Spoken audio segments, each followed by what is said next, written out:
Hello friends, welcome to my channel just simple blog. তো বন্ধুরা, যেহেতু পবিত্র ঈদ চলে এসেছে, তো সেই পবিত্র ঈদে প্রত্যেকটা বাড়িতেই কিন্তু সেমাই তৈরি হবে। সেই সেমাই তৈরি করার জন্য কি কি লাগবে তোমাদের দেখিয়ে দিই।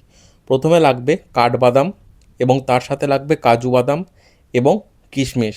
এগুলো কিন্তু সেমাইয়ের স্বাদ পরিবর্তন করে দেয়। প্রথমে গ্যাসের ওপরে অর্ধেক বাটি জল বসিয়ে দিতে হবে গরম করার জন্য। জলটা গরম হয়ে গেলে সেই জলের মধ্যে বাজারে কিনতে পাওয়া যায় আমুল দুধ। সেই আমুল দুধ পরিমাণ মতন দিয়ে দিতে হবে। যদি গরুর দুধ থাকে সেটাও ব্যবহার করতে পারেন।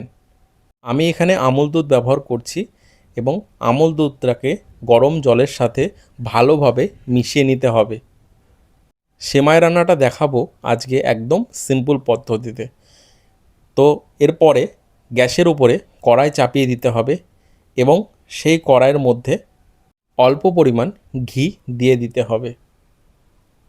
ঘিটা গরম হয়ে আসলে দিয়ে দিতে হবে তেজপাতা এবং তেজপাতা দেওয়ার পরে দিয়ে দিতে হবে সেমাই। এবার সেমাইটাকে ভালোভাবে ভাজতে হবে ঘিয়ের সঙ্গে।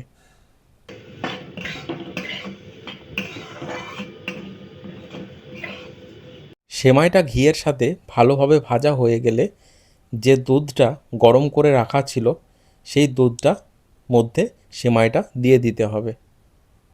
এবার ওই বাটিটা গ্যাসের উপর বসিয়ে দিয়ে ভালো করে জাল দিতে হবে।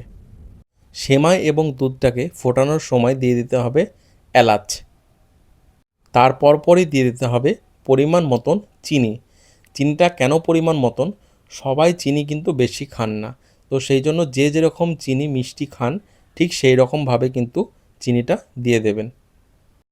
সেমাইটা ফুটে আসলে তার মধ্যে দিয়ে দিতে হবে কাজু এবং তার সঙ্গে নেওয়া হয়েছিল কাঠবাদাম এবং তার সঙ্গে নেওয়া হয়েছিল কিশমিশ। তো সেগুলো পরপর সব দিয়ে দেবেন। দিয়ে এবার সেমাইটাকে অনবরত নাড়তে হবে যতক্ষণ না ঘন হচ্ছে। যতটা ঘন হবে ততটা পরিমাণই কিন্তু ভালো লাগবে। তো তৈরি হয়ে গেল সেমাই। তো সবাইকে বলবো এই পবিত্র ঈদে সবাই বাড়িতে সেমাই বানিয়ে খাবেন অবশ্যই এবং চ্যানেলটিকে অবশ্যই সাবস্ক্রাইব করবেন। দেখা হচ্ছে নতুন ভিডিও নিয়ে।